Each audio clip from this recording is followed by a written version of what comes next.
And Sturgeon said confusingly of Bryson, she regards herself as a woman, I regard the individual as a rapist. So creating a third gender there, male, female, rapist. 2021, he said it was not right to say only women have a cervix. 2022, that trans women are women. And in 2023, he seemed confused because he said 99.9% of women do not have a penis. It means that presumably he's met the 0.1% who do. The likes of David Lammy, who said women can grow a cervix, Rachel Reeves, who stuttered and seemed flabbergasted at the question, Lisa Nandy, who seemed pretty happy for trans-identifying men to occupy women's spaces. All of these people are running from their own records. So the United Kingdom Supreme Court has ruled that the legal definition of the woman, as it pertains to the interpretation of the meaning of the word in the Equality Act, is based on biological sex. So this is the case for Women Scotland and Scottish ministers. The judgment was handed down on the 16th of April. Essentially now there's going to be a whole host of public bodies across the country which will be reviewing their gender guidelines and maybe even revisiting certain cases. For example, the case of Sandy Peggy, who was suspended after refusing to share a changing room with a transgender nurse. It's quite tricky. There's a lot of people in the country. There's a lot of sort of transgender people and sort of adjacent people who are expressing deep concern, worry, fear about this ruling, that you're stepping away from certain protections that have been afforded to this vulnerable minority group, that it's opening the door to discrimination towards them. So it's kind of it's a tricky situation. And there's been protests on the streets in London in sort of recent days. There's graffiti all around Whitehall still. There's some of the statues on Parliament Square were sort of graffitied and defaced. I think sort of at the heart of the issue with things like this, at the heart of the issue with things like the Equality Act, is that this sort of pillar legislation is about the rights of people with sort of very specific characteristics, and as we know, rights are always contested. They're up for contestation, they're in conflict with one another, and politics is about that kind of careful balancing of people's interests.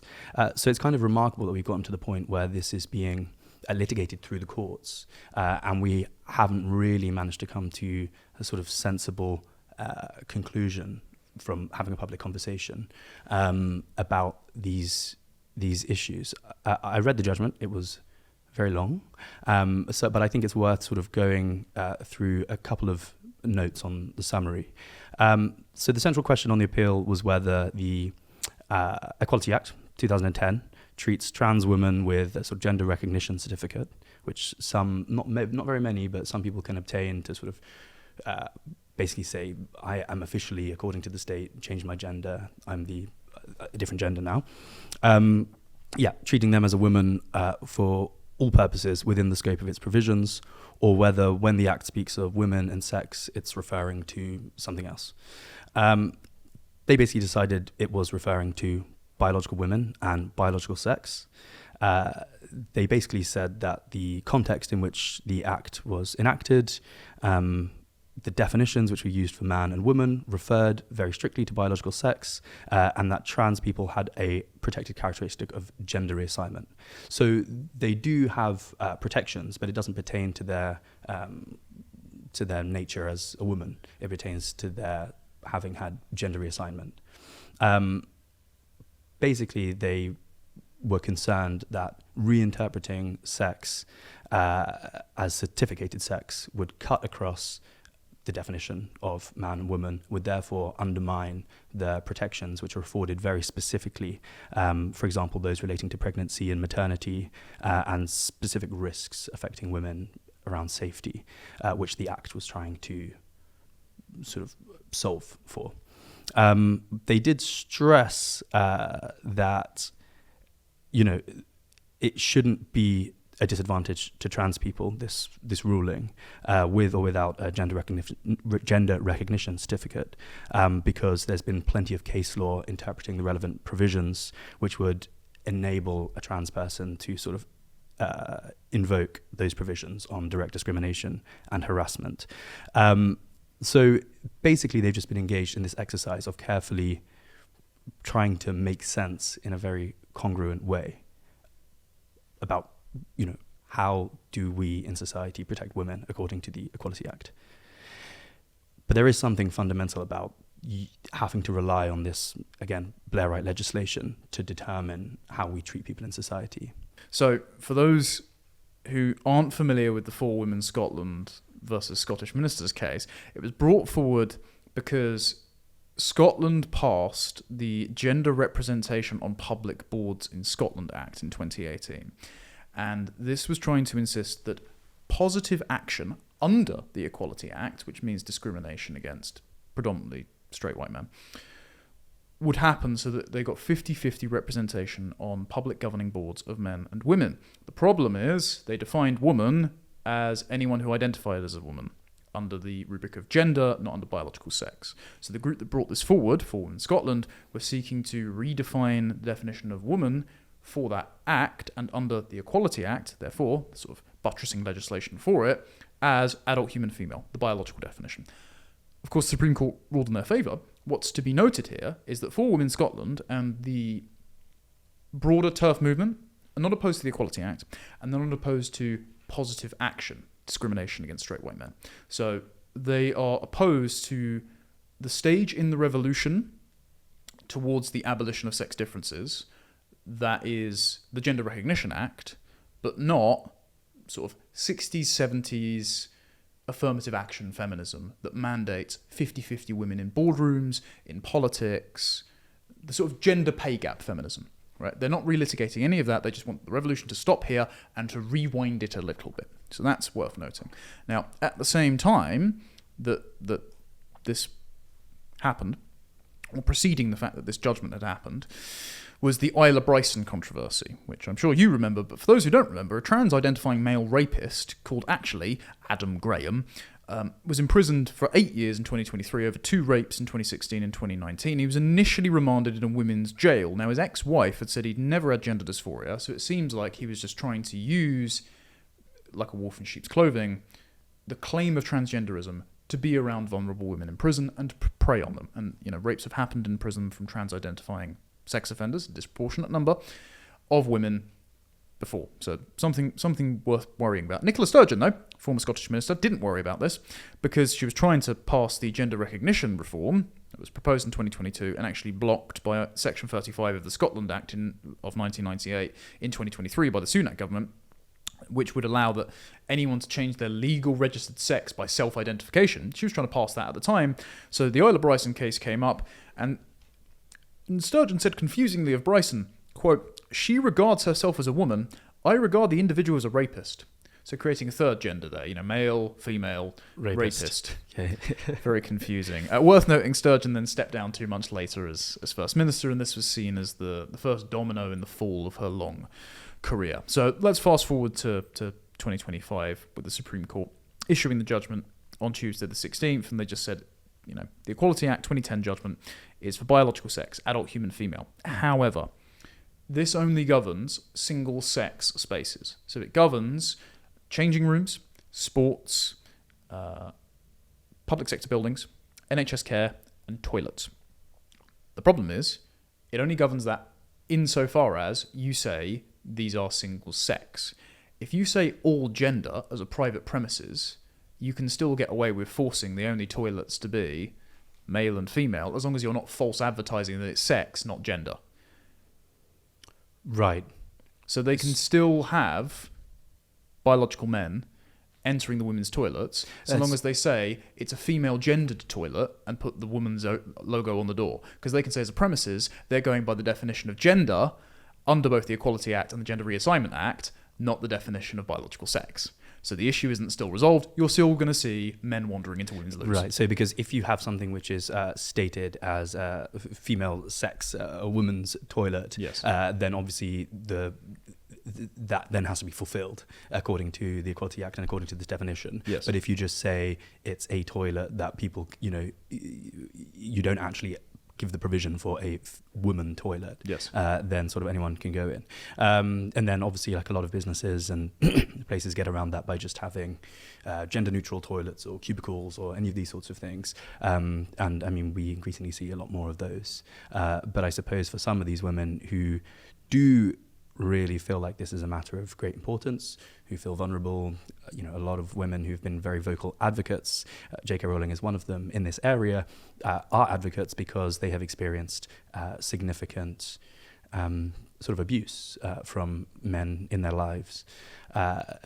And it's a very difficult one. Like I said, you have these rights which are in conflict, and you have a lot of women, understandably, who are very concerned about their private spaces being encroached upon. And quite rightly so. And so the problem here is appealing to a Blairite institution to litigate a series of Blairite laws based on a series of faulty premises. Because if you are interested, as the Supreme Court are, in buttressing the ideological falsehood that you can change sex by self-identification, then those rights are always going to come into conflict. If you abandon the falsehood, then there's no conflict. Now, there's still a problem with the Equality Act, which is the broader conversation here. And this is a conversation that, now that this issue is settled in law, it is an issue that will bring to the forebear unresolved contradictions between Conservatives and TERFs, who have been brought into temporary alliance despite their political differences over the obvious absurdity of a question of what is a woman and the danger it places women in. But now, lots of social conservatives and those sick to the back teeth of the unelected state running all of our respective countries will say, well, the Equality Act is one of the chief pieces of legislation we need to do away with, especially because it legally enshrines a two-tier system into the law with the public sector equality duty, which is what that 2018 piece of legislation was appealing to, and it's the justification the likes of the Home Office have made to be overrun by intersectional interest groups like the Islamic Network, or that various police forces or the RAF have used to exclude white male applicants or useless white male pilots. And so they'll say we need to get rid of the Equality Act. Whereas lots of the feminists who have been fighting for this issue will say, no, the Equality Act needs to stay in place. We've appealed to the law has settled it, it said adult, human, female, and everything is tickety-boo, and we can continue to use positive action, discrimination against white men, to advance the interests of women as a group. And that's an irreconcilable worldview contradiction. And that contradiction is borne out by the philosophy of human rights. David Starkey spoke about this very eloquently before. Essentially, when the human rights frameworks after the Second World War were created, they positioned it rather than as the populace versus the state, which could incur upon their rights per the philosophy of English liberties from the 17th and 18th century, to the protection of minority identity groups from the host majority, which then sets the state at odds with the host majority to protect minorities. And so the state has an interest in liquidating any and all loyalties, sentiments, or privileges that the host majority feels they have in the interest of protecting minority groups. And so all that happens then is you have a cluster of individuals versus the state. And so that's how you get the sort of growth of this Leviathan bureaucracy of laws and quangos that we see now. And this is why you get these groups like women, the majority of both the population and compared to trans and minority, having their rights, their privileges and protections coming into conflict with a self-identifying transgender identity group. And so the state needs to play constant intermediary, whereas we all knew before that the biological definition of womanhood is the definition of womanhood. It's common sense. We now need a state apparatus to interpret cumbersome numbers of state laws that created the problem in the first place to arbitrate the dispute between groups. And so the state must now forever arbitrate that dispute to ensure that that group plays nice with the other group. Instead, if we didn't have this giant behemoth apparatus of human rights law and this philosophy that the state needs to intermediate all interactions to ensure equality, we wouldn't have this problem. And if we stopped upholding the falsehood that you could change sex by thought, we also wouldn't have this problem. Right, so something which seems fairly benign, something I should have a right to X, Y, or Z. Even kids should have a right to free school meals in the morning. They impose a corresponding duty on others, whether it's the taxpayer, and that means that the state then gets its sort of hands into every single question of human life and social relations in the country. And the whole thing spirals out of control. It's very hard, I think, for people to sort of realize that the sort of fundamental kernel, the issue there, is this concept of rights giving and rights claiming, as opposed to, like you rightly said, well, we used to have concepts of liberties, which kept the state off your back. But even the concept of negative rights and liberties are essentially pleas for mercy from a position of physical weakness, right? So you're saying the state should not be able to. So you're almost petitioning your own state not to transgress against your liberties. All rights, and I'm very much of the Robert Heinlein philosophy of this, all rights are backed up by your ability to physically defend them.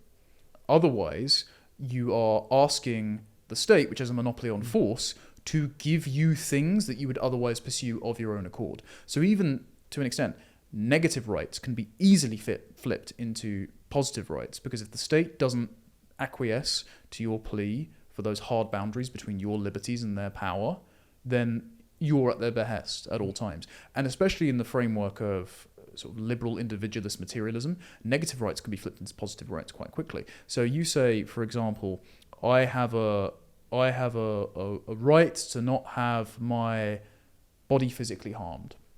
Well, if we're just all fleshy beings and we're governed by, as the transgender philosophy holds, hormones, physical appearance, and the way that your mental well-being interacts with your brain tissue, then actually someone not affirming your trans identity causes you physical harm in that it impacts your brain chemistry, it can alter the way you think, it can make you miserable and depressed, and so you do have physical symptoms of that lack of acceptance. So if we are just these material beings, then trans acceptance, one, you've gone through all the material procedures in order to augment yourself to present as a woman, therefore you are a woman, and two, if someone doesn't accept you, that has material consequences, so that requires the state to step in and ensure that everyone does affirm you. And so quickly, that negative right becomes a positive right to affirmation. Right. So the whole rights framework doesn't really work. And so this is why we're getting tripped up on this. I would say abandon all these pieces of legislation that codify your protected characteristics as a right. Mm-hmm, mm-hmm. And yeah, so like you said, even harm principles, freedom from harm, can very easily be encourage you to call upon the state, because we're so used to doing that. In a different age, maybe we wouldn't so readily be calling on the state to sort of manage these concerns.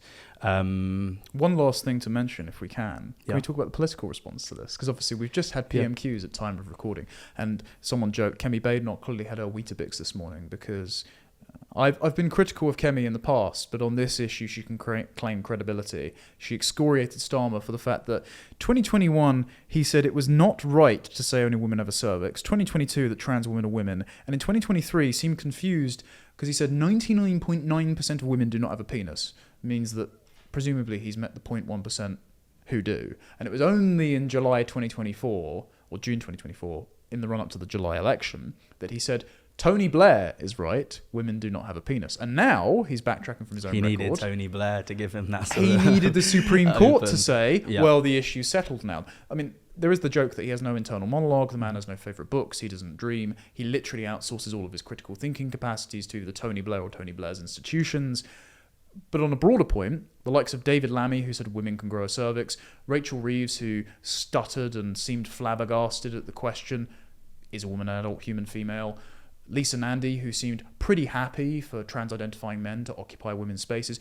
All of these politicians. Wes Streeting, who used to work for Stonewall and promoted puberty blockers, and as soon as the Cass Review came out and became so politically radioactive to support the sterilisation of children, upheld the ban, but is currently allowing the NHS to spend 11 million on a puberty blockers trial that is not capped, that can subject hundreds and thousands of children to medical experimentation again, with the eye to bring it back in 2027.